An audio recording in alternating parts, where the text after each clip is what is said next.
Welcome back to the Castaway Consultants, where we teach future Survivor players how to play the game by critiquing current players and occasionally remembering old players. I am one of your three co-hosts, Derek Kubicek, and today, for the bulk of this episode, we are going to be talking about Season 44, Episode 8, Don't Get Cocky Kid. I'm joined today by two fabulous co-hosts in person, Ryan Stacy and Josh Wessler. Hello. But like I mentioned at the top of the podcast, we have some sad news. This is evergreen, but for those who listen to it live, we have lost another member of the Survivor family. This actually, I believe the news broke late yesterday that Keith Nale has passed away. I read an article on people.com saying that it was due to cancer. I haven't seen any direct sources on that yet, but regardless, it's a pretty universal sentiment that cancer stinks. And I don't know about you guys, but Keith, he was my favorite Survivor player. But I'll turn it over to you guys for a second, and then I just want a short moment on this guy. Yeah, Keith is one of the few Survivor contestants who's pretty universally beloved because he's such like a wholesome dude. He wasn't like a strategic mastermind. He was just a guy, an everyman playing Survivor. And I've only ever heard good things about him. So that's a big loss. I love Keith on both of the seasons that he played. He was a lot of fun. So, condolences to the family. He got to play with his son, Wes. So our thoughts go out to them tonight. Keith will be missed. He was fantastic. Yeah, I follow Kelly Wentworth on TikTok, and she had perfectly posted a video that I specifically remember Keith for a lot as well. And it's when they're on the challenge and he takes the tuk-tuk out for a spin. On the reward. And it was just so cool to see because I remember watching that season and loving that moment just because it was wacky. And he's basically being their chauffeur on a beach in this tuk-tuk, which is a little carriage, bicycle car. And that was really just a fun clip and a good memory of him. Obviously, very sad. It sucks. Yeah, this one, I don't know why. I feel like this one hits really, really deep for me. When the news broke, I had a lot of time to sit and think, and I realized Keith Nale was really the reason that I kept watching Survivor. Because for those of you who don't know the history, we met Ryan in our college residence hall, and he said, "Hey, I'm watching Survivor. Do you want to watch with me?" And the first season I watched, it went well. The second season, I kind of ended up quitting like halfway through. So there was nothing really tethering me to the show long term at that point. But then Keith came back on Cambodia, and I was watching the show with Ryan still, and then I fell in love mostly with Keith and who Keith was, because he represented a world that I had left behind. Keith was 62 when he passed. My dad is 59. He's only a couple of years older, but he represented the everyman. He's the kind of guy who doesn't have all the answers, but always manages to find a way. He's one of those guys who can be nothing but himself, and that person is the kind of person who leads with his heart and very rarely with his head as a result. And I didn't know him personally, right? But watching him, I felt like I knew him, and it felt like it brought me back to the more beautiful parts of my childhood and a lot of parts that I've had to leave behind in a world where ignorance isn't really an excuse anymore and not understanding hypocrisy isn't a thing anymore. But that was my upbringing. That's who my dad is to me. And so now I'm sitting there imagining my dinner table with one empty kitchen chair, and I'm thinking about Big D, I'm thinking about Wes, I'm thinking about the entire Nale family and everyone who he has touched, and I just wish them all the best in this horrible, horrible time, and cancer sucks, guys. Cancer sucks. So it does. That's all I have, more than maybe I was planning on saying, but I have a lot of feelings. Keith was a tough one for me. He was my favorite player and just seemed like an all-around amazing guy. Well said. Yeah, well said, Derek. Thank you.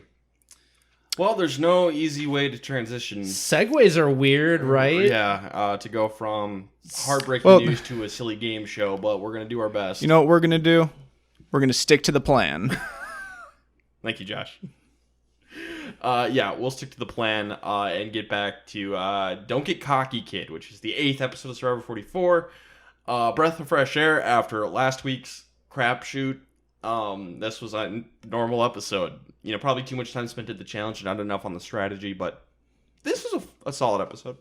Absolutely. My sentiment on the episode is overall very, very high because it's just baseline Survivor. Yep. This is the kind of thing that would happen in season 13, 14, 15, 16, all the way up until this new era of Survivor. And it felt great. It was relaxing. I'm glad that we were able to just sit back, watch, and enjoy it. Yep. Who would have thought that the intertwining politics of the 3 remaining tribe members, or the 3 remaining tribes and the members split between them, would make for compelling and interesting television? No way. Take notes, Jeff. So yeah, I think we all agree it was a pretty solid episode. It was a breath of fresh air, a nice bounce back. This is what we want your average episode of Survivor to be generally. Anything else before we jump into spoilers? Don't think so. All right, spoiler alert. Go watch the episode 3, 2, 1. We're going to lose Brandon tonight. So it was just like a fun, nice boot, I guess. And for someone who, if you think of the stereotypical merge boot, like Brandon kind of fits that stereotype. And really, this is kind of our first vote. Yeah, after the merge, because real merge boot, because we haven't had a full tribal vote where everyone but one player is eligible to be voted out. Yeah, because we went one world, mergatory, and now we're here finally. It probably wouldn't have been Brandon unless except for Lauren would have won immunity. It probably would have been Lauren, but that's because of an advantage, not anything else. But yeah, ready to jump into this episode proper? Let's go. All right. So after Tribal Council, Heidi tells Jam Jam that because she played her advantage, the control of vote advantage, against him. Just took one of Lauren's votes, put it on Jam Jam. And she's like, basically the goal was to not ruffle any feathers on Raw 2.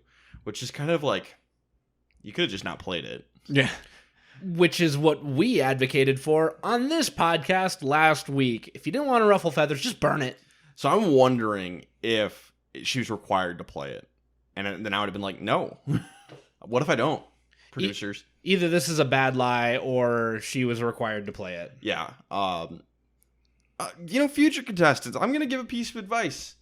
Try saying no to the producers. See what happens. They might go along with it just because it might be interesting TV if they don't do something. I don't know. Either way, it'll make for an interesting episode on Jeff's future podcast when, everyone refuses to compete for a beer. Yep. Yeah. The contestants all told production no back at season 1. Try it. See what happens. What are they going to do? Kick you off the show? No. At the very worst, they'll just say, no, you have to. What if I don't want to? You have to. No, I don't have to do anything. I'm sorry. I thought this was an advantage. Yeah, this doesn't seem like an advantage. I'm not playing it. Where's my choice? Yep. Just try it. See what happens. Yeah, just say no. Just say no. Say no to advantages. I guess this works on Jam Jam because he is going to seemingly mend fences with Heidi. He does vote against that cohort, so I'm thinking he smartly remembers that the receipts exist, but he's playing nice, which Jam Jam has to do. Well, and Jam Jam's been good about this all season. Oh, reality check, come back, play nice. Oh, reality check, come back, play nice. He does a very good job with that. What Jam Jam and Carson talk about is they want, and along with Carolyn, their Three Stooges alliance to play the middle. There's 4 Ratu, 3 Soka, and kind of swing back and forth between the two groups and really be in control of the game, which if you can pull it off, that's exactly right. Tricky to pull off, but I'm rooting for him. It's the Matt Singh strategy. And I think it's the start of what they're going to end up doing, as we see from the vote. I think this is a likely endgame group. I can see all 3 of the Tika being in the finale at this point. What a crazy final 3 that would be. That'd be a super fun final 3. I think Carson maybe wins in that scenario. But what a fun final 3. It depends how we get there. You're right. Because I could see Jam Jam pulling that out depending on how. I still can't really nail down what people's perception of him fully is. It's a weird one. Yeah. I think people like him, but they don't trust him. That's someone who can win. That's a winner. So if they value that over, whatever Carson might do, who knows? I have had Jam Jam in my can't win spot on this list. He wasn't there last time. He's not there this time. Oh, the spoiler alert! He is not in my cannot win this game. Are we changing once again, Ryan? Yes, but Brandon was on mine. Oh, okay. So I had to kick Brandon out by force. By force, yes. The other person is staying there. So, but yes, I have switched it up quite a bit. It's hard to get a read on these people. Oh yeah, and that's a good indicator, at least for me, of a good season. That's why I love the cast. It's a great cast. So basically, this is Ratu versus Soko with Tika in the middle. Minor thing, Carson's very sick throughout this entire episode. This can work out for you a little over your threat level in this part of the game, so this could work out for Carson. But a good reminder to not overindulge yourself on rewards. We've talked about this on here before. If you get peanut butter and jelly, we saw those sandwiches. That was a lot of bread. Probably don't eat the bread. Yeah, don't eat too much on rewards. I know it'll be tempting. People have gotten medically evacuated for that. Yeah, I wonder what really was, because this is the next day. Yep. So it's not like, I mean, I think it's a good warning because we've seen people get sick like immediately after the reward, after they eat, or like an hour after. It being the next day, I don't know if this would have happened to him regardless, just because it's new food going into your system. Yeah. So we're going to do the same thing we did last season, where the tribe's going to divide into pairs, and we're going to have a big kind of marathon challenge that's going to take up half the episode. But interestingly, they don't do a rock draw like they did last season, because the tribe members, they were told to divide into pairs, and last season they just did a rock draw by themselves. This time they actually do divide into pairs. Very, very notably kicked off with Jamie basically being like, "Hi, do you want to be together?" Oh, okay. And they did this all the way back in the Australian Outback season 2. They did the exact same thing. And notably, Jerry wanted Colby because Colby was the big beast of that season. And she had a crush on him. And everybody's like, no, we're going to draw rocks. And Jerry ended up with Colby anyway. And they won the reward, and they got to go on a romantic date together. That's what led up to that. Yeah, the Survivor gods spoke. And then that night, Colby voted her out. But this time, but Jamie kicks things off, but picks Heidi, who, all due respect to Heidi, would not be my number one choice. So I think that's why it's like, oh, sure. And I don't think they're like Alliance members or anything like that. So just an odd selection. Maybe it's just, Heidi, you're the closest person to me right in this moment. Want to be partners? Yeah. Well, and they're on opposing tribes, are they not? Yeah. So maybe they've just gotten close with each other. Jamie seems like the kind of person who wants to partner up with the best friend in the class. Yeah, I think so. In the swap, I guess Jamie spent like 2 days with Heidi before the merge, but that's about it. She did swap in the Forced Mutiny. The pairs are Carolyn and Carson, Jam and Franny, Danny and Lauren, Jamie and Heidi, Kane and Brandon. And we're gonna do one of those immunity challenges where there's stages and teams get eliminated. First being Carson and Carolyn, where Carolyn hilariously gets stuck in a net, just like happened last season. I was laughing my ass off. Pull the Noelle. Well, I was gonna say, at least, Noelle has a much better reason to get stuck in this net, but I'm so happy Carolyn got stuck in this net. Funny, just yelling out the entire time. Wah! I don't even know if they kept using the same sound bite of her screaming. I don't think so. Or if she was really just screaming throughout. Very consistent scream. I was laughing so hard I was like tearing out during the episode. It was great. Kane, Brandon, Danny, and Lauren end up making the final four, where they get to split into individuals, and Lauren's going to end up winning the challenge, but not before Danny pulls one of the funniest things ever, and he just goes, "Hey, Jeff," and Jeff goes, "Danny?" And Danny just farts. Complete silence. Ryan is 6. My wife, she also thinks that farts are hilarious. See, here's the thing. I don't think farts are funny. I hate fart jokes, fart humor. Like, I very, very rarely find it funny. I usually just get annoyed. I'm like, come on, this is what we're doing. I laughed so hard. You like the Terrence and Phillip show. Terrence and Phillip is only okay because it's so over the top. Just generally like, oh, here's a fart noise in a movie. I'm just like, oh, come on. This was funny. But yes, we're searching for buried treasure. That's like pet treasure. I do like how basically the only people that laughed, at least right away, were Lauren participating in the challenge and Jeff. Everyone else just kind of had a shocked expression, just like, did that just happen? It didn't really look like the rest of them were really laughing. Jeff's just like, nice. If this ever happens, I'm just going to go, yo, who farted? I'm just going to be so over dramatic about it. When Lauren wins immunity and they're covered in mud and she gives Jeff a hug, I really wanted like the whole tribe to all give Jeff a big group hug and just cover him in mud. If I remember on Survivor, I'm going to try and get that going. And I'll make a conspiracy to get everybody to give Jeff a big muddy hug. If we get dirty, you get dirty. Welcome. But Lauren wins immunity and probably saves herself with this win. Probably. She saves herself from having a target. Yep. Because she still got that extra vote. Well, and I was going to say, because we like drawing parallels on this podcast, we ended up not with like the crush aspect of it, but we kind of ended up with a Jerry Colby with Danny and Lauren kind of being at opposing ends of what's going on. They were on a team together and they were kind of also rivals. Yes. Yep. Not as great or iconic as Jerry and Colby. Absolutely not. It's a fun little juxtaposition. So, Ratu, their plan is to take out Franny next of the Soka group. Not a bad pick. Totally fine pick.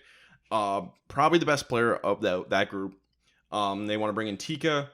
But for some reason, Brandon tells Heidi and Danny that they're going to target Franny. This was more than a questionable decision. This is a bad decision. Yeah. It's not like they had really worked together in the past, had they?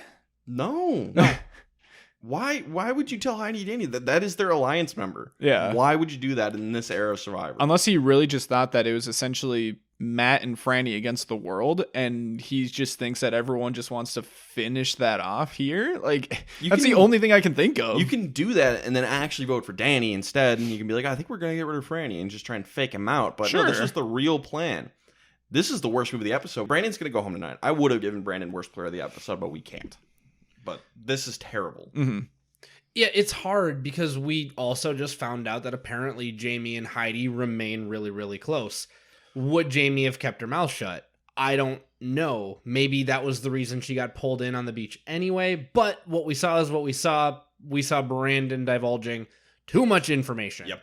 So Heidi and Danny obviously don't want this to happen. They want to get Franny and then Tika together to knock Brandon out of the game instead. Great. Yes. Cool move. In fact, that's probably the best move. Certainly good for Soka, but now we get into the interesting portion of the social dynamic. Tika. And Tika should go with Soka. Got to break that Ratu group up a little For bit. now. For now. And swing back and forth. Yep. You know, there's 4 Ratu. There's only 3 Soka. Take out a Ratu member. Especially if you don't think that there is a connection that is there with Brandon, which I don't really I mean, Jam Jam's really the only one that has a little bit to lose from this situation, but like I'm just thinking Carolyn doesn't really have anyone on Ratu. It seems like Carson does, but that's 'cause he was Carson there. Yeah, Carson is close with Kane. Yep, specifically. And that's about it. I'm sure he's got relationships with all of them, but Kane is the one that has been drawn attention to in the show. Well, and we have to remember that we had that episode with Carson where he said he felt like he was closer with many members of Ratu, closer than Ratu was. So I have to assume that Carson has a lot of ties. He is going to vote with them tonight, and I think that's the reason why. And I think Jam Jam does because they didn't boot him last episode. So it was a tit for tat moment. I think it was even more gamey than that, which we'll get into. Yeah, absolutely. Because they're not sure if they're going to be able to get Tika over, Danny suggests maybe he plays his idol on Franny, knocks Brandon out of the game. Okay, that could work. But he tells Heidi about this idol. Mistake number 1. Yeah, because you almost have to go all or nothing on this, because word's going to get out. Yep. So how do you approach this? Do you just keep the idol a secret to everybody? Because I don't think anyone knows at this point that he has an idol. So are you just going to lay it down on Franny at Tribal Council as just a, oh ho ho, here we go, I have my idol? I think you have to wait a little longer before you tell people. You know, if the situation starts getting dire, then yeah, maybe whip that out. But I think the way it was presented to us in the episode, this is one of the earlier moments in the strategy section of the episode where he tells Heidi about the idol. And so since Carson and Jam Jam kind of feign being nervous about this plan, and in reality, they're like, okay, we got to talk this out, but well, what should we do? And Heidi walks in on them. They're like, yeah, we're just nervous. We want to make sure this works right. And Heidi's like, okay, I'll help calm you guys down. Danny's got an idol. He can play it on Franny, and then we're good. Good job, Heidi. Guess what happens if Carson and Jam Jam want to go the other way? They just throw their votes on you or Danny instead. Yeah. This was terrible. To me, this, I mean, excluding Brandon, this was the worst movie of the episode after that, because there's zero reason to tell them this. Yeah. They're either going to go with you or they're not. Yeah. And you'll find out later after Danny plays the idol. And if you have a bad feeling, then you just have Danny play the idol. You don't need to tell them about it because they are so lucky. Especially with the vote, they already know because Brandon told them that the vote is going on Franny. So unless you think he's just straight up lying to you, which maybe think about, but there's no reason for them to switch it to either you or Danny. So you have a very clear direction that it can go and that you can predict with the idol. So, but the plan is Danny's going to play the idol on Franny. He tells her this. And then Carson and Danny have a little talk. And Carson reveals that Heidi told Jam Jam about the idol. So Danny's worried, like, can we trust Jam Jam? I'm nervous they could just throw all the votes on me. Yep. 100%. Danny, 100% reason to be concerned. Not going to happen, but, like, that's fair. We're kind of yada-yadaing, I feel like, through it, but the episode kind of yada-yada through it a little bit. Yeah, I wish they would have We spent a lot of time dived on a that little challenge. bit deeper. And I think we'll end up talking more about this when we get into Tribal Council and talk about the ramifications. I Yep. think that's the more interesting portion of this episode is, you know, now that, as Franny so eloquently put it, now that the arrows have crossed, they've inflected, they're going in different directions. Where are they going to end up? I think that's where we're going to spend more time talking. So Danny does play the idol for Franny. It is going to be 6 votes for Franny, which is Ratu, and then Carson and Jam Jam threw their votes on Franny as well for, I think, plausible deniability. The Soker 3 and Carolyn all vote for Brandon. Franny's safe. Brandon goes out of the game, joins the jury. So, I guess the question is, was this the right move? This becomes so complicated. I almost land on no. Okay. Why is Danny burning his idol for somebody else now when, for some reason, Ratu, they perceive Franny as being a bigger threat than Danny? Why not just let them take care of Franny now and then try and link up with the Tika members to still outnumber Ratu handily going forward? You still have your idol in your pocket. It's still a secret. And now there is definite reason to gang up against Ratu. I'm strictly speaking from Danny's perspective right now because Danny's the one who played his hardware on somebody else. Now, whether or not this was the best move for the most number of people, I think it was a fine move for the majority of people because Ratu is down a member. But I don't know that it was the best move. I think it's pretty brilliant for the Tika 3. Tika played brilliantly. I'll say, if you're asking the right move for them, then absolutely. They pulled this off perfectly because Carson and Jam Jam have plausible deniability. They get the idol out of the game, and they knock down a Ratu number. They are set up so well now. And if Danny doesn't play his idol, oh no, big threat, Franny goes home. Yep. So I guess I go back to, if Danny had never told anybody about his idol, would Carson and Jam Jam have joined Soka to take out Brandon? I think so. I think if Danny hadn't told anybody about his idol, it would have been the other way because the idol's off the table. You can't rely on the Danny playing his idol, so they have to join forces with Soka to take out Brandon. So I think Danny should not. More of the blame falls on Heidi, but Danny started this, so I don't think they should have told anybody. And I don't know, but I actually disagree. I think Jam Jam and Carson and maybe Carolyn go for Franny regardless if there is no idol, because that puts Soka in a need to join with Tika situation going forward. Here's the problem with that. Lauren's got an extra vote. Lauren might have an extra vote. Because if that happens, that's a 5-5 vote-wise. Hey, it's better than nothing. That's tricky. Yeah, that's tricky. I didn't think about that part of it because I was along the same lines where it's like, hey, you kind of have a free pass this time if it doesn't work. But yeah, with that extra vote, that really complicates things. You have to knock out a Ratu. You have to. A scenario that hasn't really come up between the two of you that I was also thinking is, and I'm not sure what information was shared, but with Carson and Jam Jam, if they shared the information about the idol with the rest of Ratu, I'm pretty surprised that they didn't switch the vote from Franny to Danny or even Heidi, just to go off the path a little bit with that. And it just seemed really risky. I was really surprised that Franny's name. Clearly word did not get back to Ratu, so I don't think Carson and Jam Jam were ever really going to not go with Soka. I guess they seem pretty surprised at Tribal. Yeah, I don't think Ratu had any idea this is coming. Tika did a great job of letting Ratu and Soka throw hands. Because we were talking as we were going to Tribal Council, and Danny's worried about Jam Jam, and we get no footage of Jam Jam talking to Ratu, and I said, maybe it didn't happen. I suspect it didn't happen. I think they were, Survivor's trying to play things up for drama. That never happens. That's exactly what I think happened. I don't mind when that happens. That's fine. So the only other negative part with this for Tika is if they do end up flipping back and forth, which it seems very likely that could end up happening. They bounced over, and even though they got the result they wanted, they did vote against Sokka. Yep. At the end of the day. So going forward, next vote, what ends up happening? And what happens 2 votes for them. And then when you finally do get to final tribal, if it is, let's just say 1 or 2 members of Tika there, is that going to be hard to get their jury vote for, flipping back and forth? Or would it be better to just sit there and commit to the group of Sokka? I think you could play it like I was committed to my original alliance, which was Tika. And I think it would be like, yeah, that's fair. I mean, people have pulled that out a lot. Like, my original alliance is what I was loyal to. You were not my original alliance. You had to go. Sorry. So I think you can absolutely pull this off. Now, will it be easy? No. But you can pull it off. And it depends on who you're sitting at the end with. If you're sitting at the end with another Sokka member and all of Sokka's on the jury, yeah, you're not going to get any of the Sokka votes. But if you get to the end with, let's say 2 Tika members and a Ratu member, there's a good chance that you end up with their votes. Mm-hmm. So going back to, is this the right move?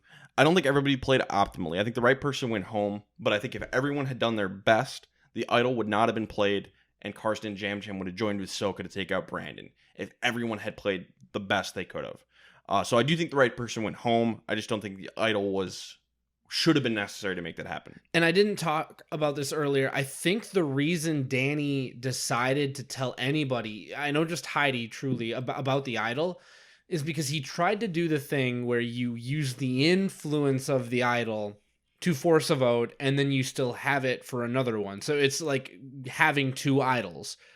It just didn't work this time. It ended up working against him, and he realized, crap, this is working against me. I guess I actually have to play the idol. But we didn't want Ratu to stay as a foursome with an extra vote anyway. So he got put into a corner, but like you said, not optimal, but still maybe the result that the other 6 needed. Mm-hmm. I ultimately said it's the right move. What did Twitter say? Twitter was very lopsided tonight, with 84% voters on Twitter saying that, yes, the right person got voted out. Okay. Well, good for Twitter. They're right. And by the way, we had some votes trickle in after we recorded last week, and they ended up siding with us. So Twitter was right last week as well.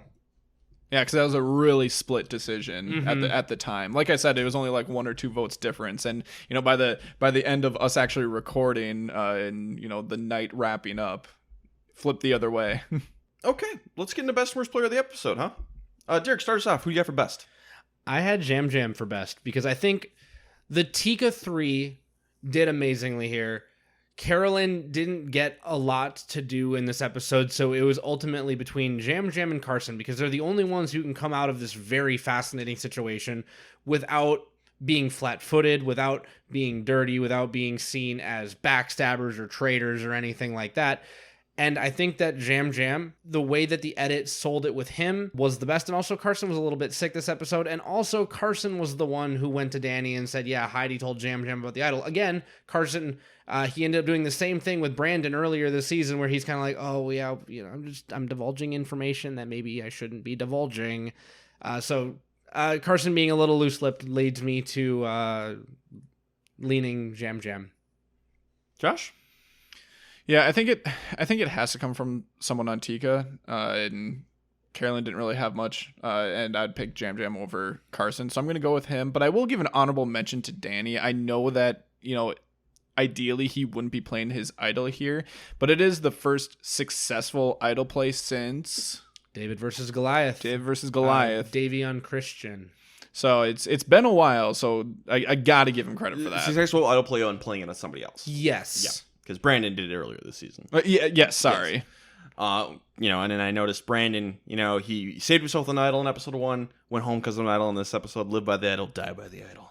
Beautiful circle. I gave mine to Carson, though, Jam Jam was the other one, obviously. And the reason why I ended up on Carson is because Jam Jam is seen as less trustworthy. People were a little bit more squirrely about Jam Jam. I didn't think Carson telling Danny about Jam Jam knowing was a big deal, so I didn't really take that into effect, so I'm going to give mine to Carson, but it's a game of inches here. Worst player. Josh, who you got? It's Heidi. The worst move, basically, of the episode of Brandon was not here. Yep. It was the big difference between, you really could see the expertise, I guess, come through. You could really see the difference in just kind of Survivor expertise or acumen really showing with the difference between Danny and Heidi here, where, yeah, Danny told Heidi about the idol, but he knew that it wasn't a good idea to inform someone who's in the middle of that idol, because he knows that that can be used against him. I don't know if Heidi just, made an impulse decision. It seemed like it. Yeah. Or, if she did this strategically. I hope not. But she told two people who could be swing votes here of where the idol is and who it's going to be played on tonight. Terrible, terrible move. Yeah, it's Heidi. I would have given it to Brandon, but we can't give it to people who get voted out in the episodes. Brandon's not eligible. So Heidi's next. She should not have told Jam and Carson that. Even including Brandon, I still had Heidi. Josh, you made a comment. I hope she didn't do it strategically. No, she did it strategically. It was just incorrect. Bad strategy. There's good strategic players and there's bad strategic players. I think Heidi with this move is falling more on the latter end of that spectrum. I'm not saying she's the worst, certainly not. But this was one of the bigger mistakes we've seen in this season strategically. Information like that is precious, precious cargo, and she just kind of socialism it. Everyone can know. You're not saying she's the worst, but you are saying she's the worst. This episode, yeah. Well, and none of us mentioned it with this, but not only did she give that information to people who are in the middle, who are going to be swing votes, but now the person who is considered your closest alliance member knows that you gave them that information. And can they trust you, really? No. Danny should know he can't trust Heidi anymore. He was very visibly upset about it and literally said to Carson and the camera, this ruins everything. Yep. You can trust her with her vote, but you can't trust her with secrets. Yep. She's very dangerous to your game. All right. Who's going next? That's the big question. Who is going next in this madness, this chaos? I think that the Tika 3 are going to flip back. Perfect time. He doesn't have an idol anymore. Danny's going next. I am falling on Lauren because she's the only one with public hardware left in the game. I do think that Lauren and Ratu will make a play to get Danny voted out now that he's put a little bit more of a target on his back with the idol. We saw him idol hunting next episode. That's either, him just being Danny or him being in trouble. Don't know how to look at it. But I think that Tika and Soka will stay together for one more vote, or not stay together, I suppose, but they will work together and they will take out Lauren. Yeah, I think that this is actually going to be either Danny or Heidi next week. And I'm going with my current winner pick, Danny, going home. He had the shield of the idol and maybe wasn't considered too much of a threat, but now you just kind of like pushed yourself near the top. Not saying that you're the biggest threat in the game, but you're kind of in closer to that top tier now. Yep. Let's check in on who can't win. Two of these people cannot win this game compared to everybody else. It's really tricky this season, but there are two. Derek, who are the two people who cannot win this game? Well, for one, I feel validated because I have had Brandon and Jamie for the last 2 weeks ever since the one worlding started, and I have been proven right on one of them. So I 100% hit rate so far. I'm keeping Jamie. Okay. I think this episode just further solidifies that she's playing too much with her heart and doesn't really have much head in it. The other one, I'm going to make Twitter really mad here. Carolyn is going back on. Ooh. First of all, her edit is being incredibly diminished. And amongst the Tika 3, she is doing the absolute least. And remember, pre-merge, Brandon and Danny both said to her face, "We don't respect your game." And she has done nothing in the last 2 weeks to change their mind. And I believe at this point it is too late for her to change those minds anymore. And Carolyn can no longer win the game. So Carolyn and Jamie. I'm going to disagree just because I'm going to say Gabler here. Mm-hmm. And I think she's pulling the Allie Gabler. That's here. Very possible. Because we got a very similar thing where people didn't respect Gabler's game. And I'm only bringing this up because of like exactly from what you said. We had a lot of Carolyn through the pre-merge and into the merge. Even last week we had like edit from her. So I wouldn't saying that it's been diminished is jumping too quickly. I think of it just because there wasn't much for this episode. True. But that's just one episode. And I think that she's just I'm hoping that she's just going to pause it. And then like an episode or two, bring it back up, kind of like how Gabler did. Can I add one more piece of supporting evidence? Absolutely. This episode, I don't remember who it was. It might have been Danny. He said, Carolyn will go where Jam Jam goes. I don't think Carolyn has a good route to the end with anyone that she can beat without Jam Jam. And if she gets there with Jam Jam, that line right there tells me that Jam Jam's getting the votes. And I'm not disagreeing that I'd like that she has a negative perception, because I absolutely agree. I'm just saying that can still be reversed. I'm going to stick with my same from last week, Heidi and Kane. We got further proof this week that Heidi might not be the greatest Survivor player, and then same with Kane, and that and edit. I agree with Derek. I think Carolyn, I'm going to keep her down there. I don't feel great about it, but that's just because this is a strong cast. Brandon was my other one. He's out now, so I got to put somebody else down there, and after this episode, it's got to be Heidi. Got to be. She's not great at this game. She got a solid social game, seems like, but the strategic side is lacking. Okay, bye, guys. All right, bye, Derek. Last thing we got to talk about, Survivor Pool. We got to check in. We're still both alive, but I lost one of my future possible picks with Brandon tonight because I hadn't picked him yet. Yeah, this was a big episode for me, just because I was down a person on you, and I had picked Brandon a few episodes ago, so I don't lose someone here. Yep. And now we're both stuck with only 3 people left to choose from. Who are you gonna pick? You want me to go first? Yes. Okay, I did have mine written down. I also have mine written down. Okay, cool. So I lock it in before we get here. I also lock in. No shenanigans. And I don't mean this as an insult.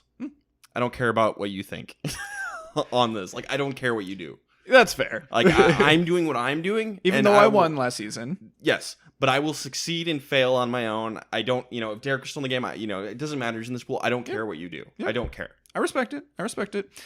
So my only options here, and actually this makes it easy because both of us have Franny and Kane left. The only difference, Ryan has Carson left to choose, and I have Lauren left to choose. This is a little risky. I'm going to go Franny here. Kane and Lauren, also great options, but I just think that if they go for Soka next week, it's going to be either Heidi or Danny that are going to end up going home. I know Franny was a focus of this episode, so maybe she'll go home in a couple weeks, but I'm hoping and I'm betting on it not being next week. Well, Josh, we're completely in sync. I have the exact same person for the exact same reasons. Really? I really thought you were going to go with Carson this week. I thought about going with Carson, but I'm like, I think he'll be safer for longer than Franny will be safe. So I'm going to take Franny now and keep Carson in my back pocket. Okay. So that was this is a little risky. Carson is the safest bet, but I think Franny is safe enough. Okay. And I'll save Carson. I don't know why, but my gut is telling me you guys just doomed Franny. That'd be hilarious because then we're both still in. Yeah. We keep going. Derek still loses and we are down to only 2 people left. So yeah, we're guaranteed to get to the next week. Yeah. F Derek. As is tradition. All right. Yeah. Quick episode tonight, but there's half the episode was the immunity challenge. Yep. Social media. Yeah, you can follow us on Twitter and Instagram at Castaway Pod, Facebook, YouTube, TikTok is Castaway Consultants. We put videos up on Facebook and YouTube, and we haven't really shouted it out recently, but we also do have a website that you can visit, which is thecastawayconsultants.com. We put everything on there too, in case you need to look through it a little bit more easily. And just shout out I have a blog that I write every week that I put on there, just a little bit more in depth on my thoughts on each player's game of the episode. Yeah, a little bit more gameplay analysis from Ryan on that one. And just a reminder over on Spotify to participate in the Q&A or in the poll. We did get a couple responses last week. Seems like people agree that Franny was the worst player, if not Heidi. And my poll of the week was, are there too many twists in season 44 through 7 episodes? And I am so proud to say that 100% of our listeners said, yes, please stop. And that's why we have the best listeners in the biz. We have the best listeners. You guys rule. Yeah. And I don't think this has actually been shouted out, but I think it's a new feature on Spotify as well as all this stuff. But there is a notification bell similar to what YouTube implemented a couple of years ago. But you can check like the notification bell so that you actually get notified once we upload our podcast episodes. So you can listen to it right away, know whenever it's done processing. Most important notification of the week right there. Mm-hmm. All right, this has been the Castaway Consultants. Got nothing else for you. Good night.